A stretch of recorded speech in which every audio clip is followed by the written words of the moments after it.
Amplio informe. El primer ser humano en viajar al espacio fue un soviético, Yuri Gagarin. La Agencia Espacial Federal Rusa Roscosmos declaró el 2016 como el año de Yuri Gagarin, con motivo del 55 aniversario del lanzamiento que puso al primer humano en órbita terrestre, informa su servicio de prensa. Roscosmos anunciará los eventos por el aniversario, así como las acciones de los socios del programa Gagarin. Vámonos. En el sitio web y en las páginas oficiales de la agencia federal, reza el comunicado. El 12 de abril de 1961 el cosmonauta soviético Yuri Gagarin realizó el primer viaje al espacio en la historia de la humanidad. Se trató del primer ser humano que pudo comprobar con sus propios ojos que nuestro mundo es redondo, azul y muy hermoso. En el siguiente artículo puedes conocer todos los detalles de esa increíble hazaña. Yuri Gagarin, el primer cosmonauta. Yuri Alexeyevich Gagarin nace el 9 de marzo de 1934 en Klusino, al oeste de Moscú, región rusa de Smolensk, Unión Soviética. Su padre, Alexei, era un carpintero y granjero que vivía junto a su mujer Ana y sus 4 hijos en un kolhov o granja colectiva soviética. El pequeño Yura era el tercero de 4 hermanos. A todos ellos les tocó sufrir la invasión nazi de la URSS durante la Segunda Guerra Mundial.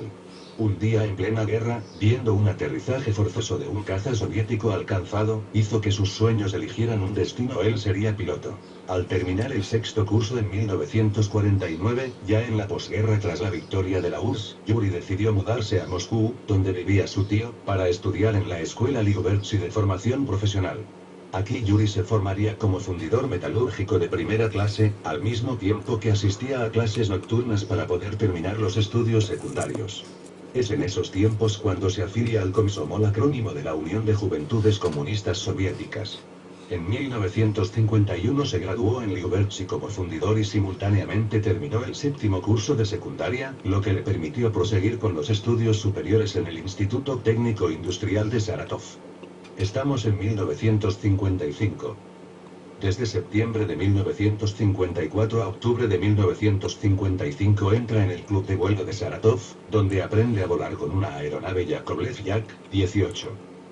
Allí realiza también sus primeros saltos en paracaídas. Recomendado por sus instructores, Yuri es enviado a la Escuela de la Fuerza Aérea de Orenburg, donde además de en el Yak-18, aprende a volar en el reactor MiG-15. Es allí donde Yuri se casará con su novia, Valentina Ivanovna Goryacheva, luego Valentina Gagarina. Tras ser graduado en la escuela de Orenburg con excelentes notas, es destinado en diciembre de 1957 a la Flota del Norte en el Ártico, al Vostok Novoe en el Oblast de Murmansk, como piloto de aviación de la Marina Militar Soviética.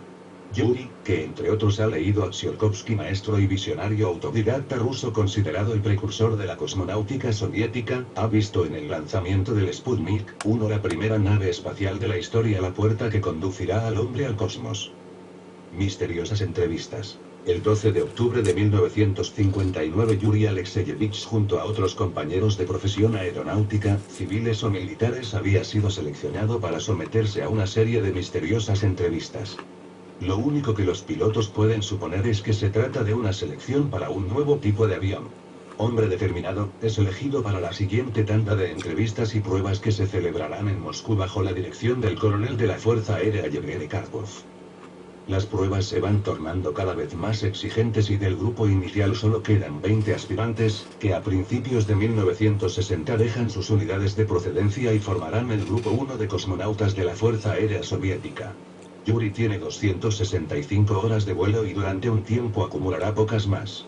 Los 20 van a ser sometidos a un entrenamiento extremadamente riguroso a nivel físico y mental. Los introducirán en cámaras de aislamiento, en habitáculos donde soportarán altas temperaturas, harán entrenamientos de supervivencia, realizarán vuelos parabólicos para experimentar la ingravidez. Yuri soporta todo y nunca pierde su buen humor y su permanente sonrisa. Sus propios compañeros lo consideran un líder y siempre supera las pruebas obteniendo resultados que le colocan en los primeros puestos. Primer cuerpo de cosmonautas soviéticos. Es octubre de 1960 y las autoridades espaciales deciden seleccionar un grupo de inmediata preparación para los primeros vuelos de las naves Vostok. Serán 6 candidatos y ahí están German Titov, Pavel Popovich, Valentin Varlamov, Anatoly Kartasov, Andriy Nikolayev y Yuri Gagarin. A partir de ahí tienen acceso primario a simuladores, los entrenamientos se intensifican y Kartasov, durante unas pruebas en la centrifugadora, sufre heridas en su columna que le descalifican. Así como Varlamov, que sufre un accidente que le provoca una lesión cervical mientras buceaba en un lago. Grigori Neliubov y Valery Vygotsky son llamados para reemplazarlos. El 6 de enero de 1961 realizan los exámenes que les cualifican como pilotos cosmonautas de la Unión Soviética. La Comisión de Estado elige a los 3 que se prepararán para el vuelo de la nave Vostok 1. Serán por orden alfabético Gagarin, Neliubov y Titov, aunque nadie sabe aún quién será el elegido. Camino a Baikonur y a la gloria. En medio de toda esta vorágine nace el 7 de marzo su segunda hija, Galina. La mayor, Yelena, había nacido el 4 de octubre de 1959, 2 años justos después del lanzamiento del Sputnik 1. Yuri se despide de su familia para marchar el 17 de marzo de 1961 hacia Baikonur, donde los primeros cosmonautas comenzarán a entrenar con equipamiento real. Como trágico recordatorio de que todo aquello no era rutinario, el 23 de marzo fallece el candidato a cosmonauta Valentin Bondarenko a consecuencia de las quemaduras sufridas en un accidente durante una prueba en la cámara de aislamiento. Esto no para al equipo y por fin el 8 de abril la Comisión Estatal elige a Gagarin como cosmonauta titular de la misión Vostok 1 y a Titov como su primer suplente. La víspera de su vuelo fue tranquila, aunque ni Gagarin ni Titov pudieron pegar ojo. La expectativa era obviamente demasiado grande. Sin embargo, a ninguno de los futuros cosmonautas se les pasó por la cabeza comentar este hecho a las 5:30 de la mañana. Gagarin y su suplente Titov son despertados por los responsables de la misión. El 12 de abril de 1961 a las 09:07 hora de Moscú el cohete Vostok con el primer cosmonauta de la historia despega desde la rampa 1 de Baikonur y rampa de Gagarin. Es cuando Yuri exclama una expresión que pasaría a la historia y permanece vigente en nuestros días, medio siglo después. Boyejali. Allá vamos. Su vuelo fue muy corto en términos actuales, pero quedó grabado en la historia para siempre. En 108 minutos despegó, entró en órbita, realizó una vuelta en torno a la Tierra y regresó sano y salvo. Yuri Gagarin era ya un héroe. Aterrizó en las inmediaciones del pueblo de Smelovka, en la región de Saratov al sur de Rusia. Las primeras personas que vieron a Gagarin enfundado en su traje naranja tras aterrizar fueron las campesinas locales Ana Akimova, coljosiana de una explotación colectiva cercana, y Rita, su nieta de 6 años.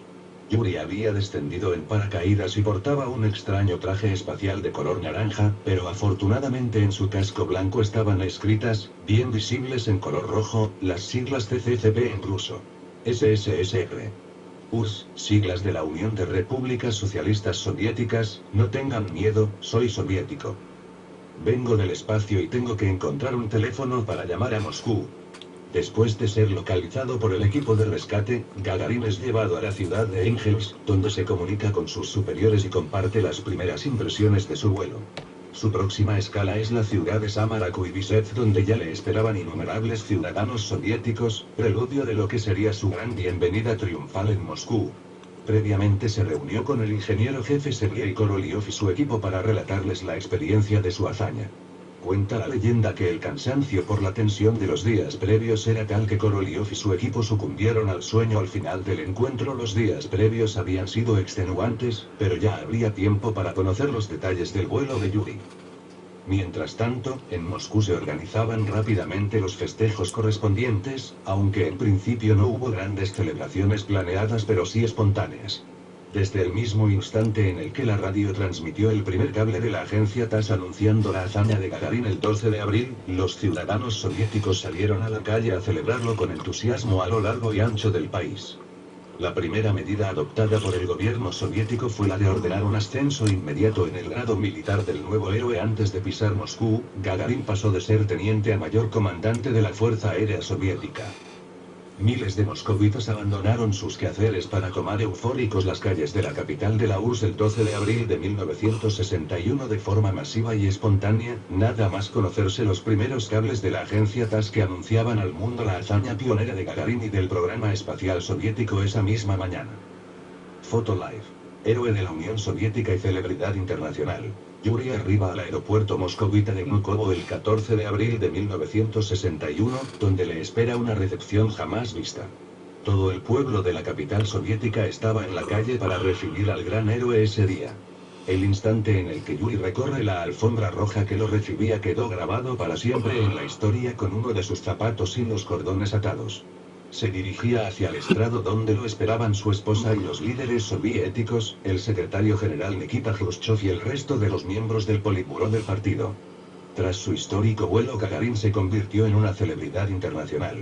Realizó giras triunfales por varios países socialistas y capitalistas de la época, donde recibió un baño de masas que le aclamaban como héroe durante un período de 2 años de viajes muy intensos. También tuvo tiempo para retomar sus estudios de ingeniería en el Instituto Zhukovsky de la Fuerza Aérea, en septiembre de 1961. Sin embargo, su figura fue objeto de grandes cuidados y prevenciones por parte del Estado soviético, por lo que estuvo alejado de la actividad aeronáutica, la gran pasión de Yuri desde niño, durante mucho tiempo. Este aspecto, sumado a su elevada exposición pública, ejercieron influencias negativas que provocaron en Gagarin algunos períodos de depresión y abuso de la bebida durante esa época. No obstante lo anterior, luego llegaron numerosos y diversos desafíos para Yuri en su otra pasión vital. En 1960 el Komsomol Gagarin había sido admitido como militante del Partido Comunista de la Unión Soviética y a partir de su hazaña en 1961 había recibido las más altas condecoraciones y honores a las que un ciudadano soviético podía aspirar: la medalla de héroe de la Unión Soviética que llevaba aparejada la Orden de Lenin. Yuri se había convertido en una de las más grandes personalidades públicas del país, lo que le llevó posteriormente a altas responsabilidades políticas, siendo elegido en 1962 miembro del Soviet Supremo, el principal órgano representativo y legislativo de la URSS. Aportación al programa espacial soviético. A mediados de junio es ascendido a teniente coronel y asume responsabilidades en el entrenamiento del plantel de mujeres cosmonautas, de las que saldría la pionera Valentina Tereshkova, la primera mujer en viajar al espacio. Gagarin tuvo una participación fundamental en el entrenamiento de Tereshkova y una gran amistad con ella desde esos tiempos hasta el final de sus días.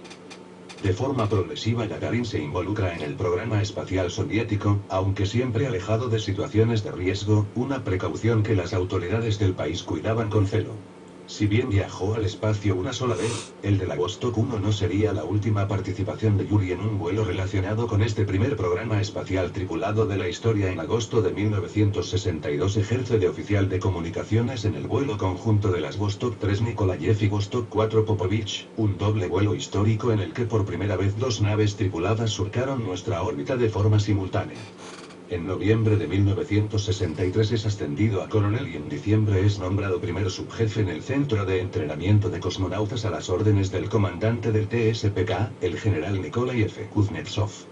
Oficialmente alejado desde todo tipo de actividad aeronáutica, Gagarin acepta las tareas encomendadas a regañadientes. Fue necesaria una resolución expresa para dejar en tierra al primer cosmonauta de la historia en junio de 1964. La decisión fue tomada. Gagarin era demasiado valioso como para que corriera cualquier tipo de riesgos en vuelo. Finalmente, en octubre de 1966, es asignado como cosmonauta de respaldo en la misión de la Soyuz 1, la primera prueba orbital de la que estaba prevista como nave tripulada diseñada para llevar cosmonautas a la Luna. Esta nave de nuevo diseño era la clave para el programa espacial lunar tripulado soviético. Para el primer vuelo de la Soyuz alrededor de la Tierra se seleccionó a Vladimir Komarov. Inicialmente, el nombre de Gagarin estaba relacionado con el programa espacial lunar tripulado de la Unión Soviética y de hecho era un fuerte candidato a realizar el primer vuelo tripulado soviético a la Luna. Gagarin fue asignado como cosmonauta de respaldo de Komarov, tal como Titov fue el suyo cuando voló en el Vostok 1.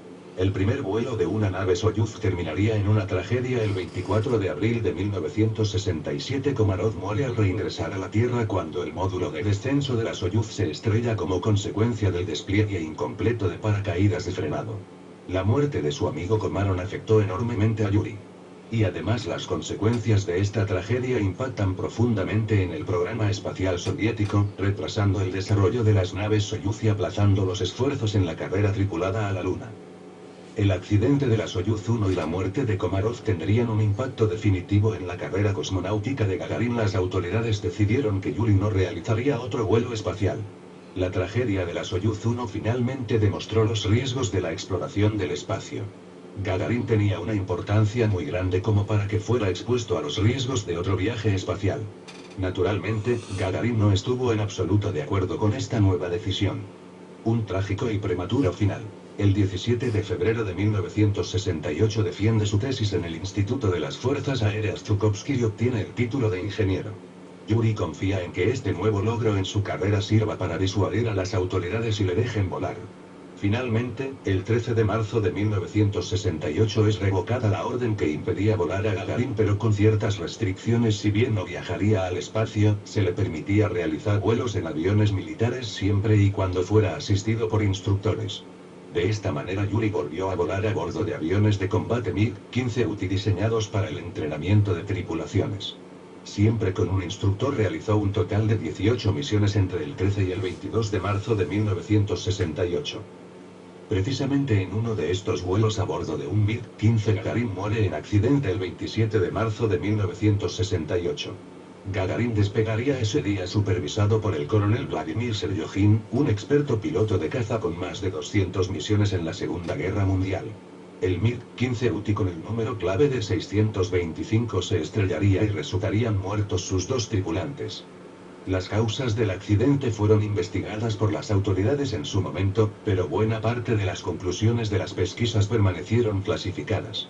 Esto, junto con otro tipo de intencionalidades propagandísticas de los adversarios de la URSS en plena Guerra Fría, dio lugar a numerosas teorías falsas o malintencionadas, así como a especulaciones publicadas de todo tipo pero con escaso o ningún rigor o fundamento que llegan hasta nuestros días.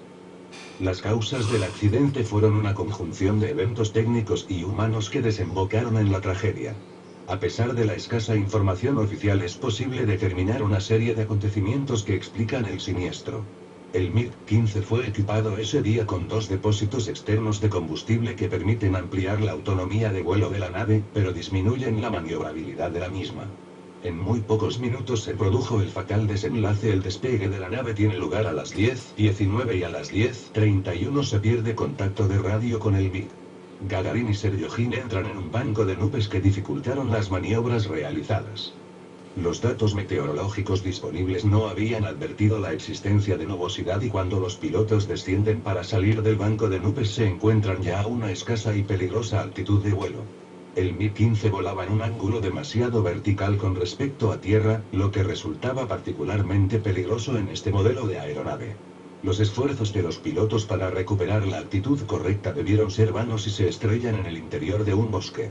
Ambos pilotos murieron en la cabina y se pudo determinar que no realizaron intentos de eyectarse, quizá por la rapidez con que se sucedieron los acontecimientos. El gran legado de Yuri Gagarin. En cuestión de pocos minutos, en su último vuelo, Yuri Gagarin pasó de ser un héroe para su país y toda la humanidad a convertirse en un mito y en un recuerdo doloroso pero imborrable e inolvidable en la conquista del espacio. Su muerte, lamentada por todos, es una muestra del heroísmo inicial de aquellos años de servicio en la Fuerza Aérea Soviética, cuando decidió ingresar como candidato en esa extraña y peligrosa nueva profesión, la de cosmonauta. Un oficio en el que la única opción en esos vuelos pioneros era la gloria o la muerte. La brillante carrera de Yuri Gagarin culminó recorriendo ambos caminos con un triste y prematuro final. Pero su nombre y su hazaña permanecen y permanecerán grabados en el recuerdo y el justo homenaje de las generaciones presentes y futuras. Hasta siempre, Yuri. La foto más popular de Yuri Gagarin siempre firmaba así, hacia arriba.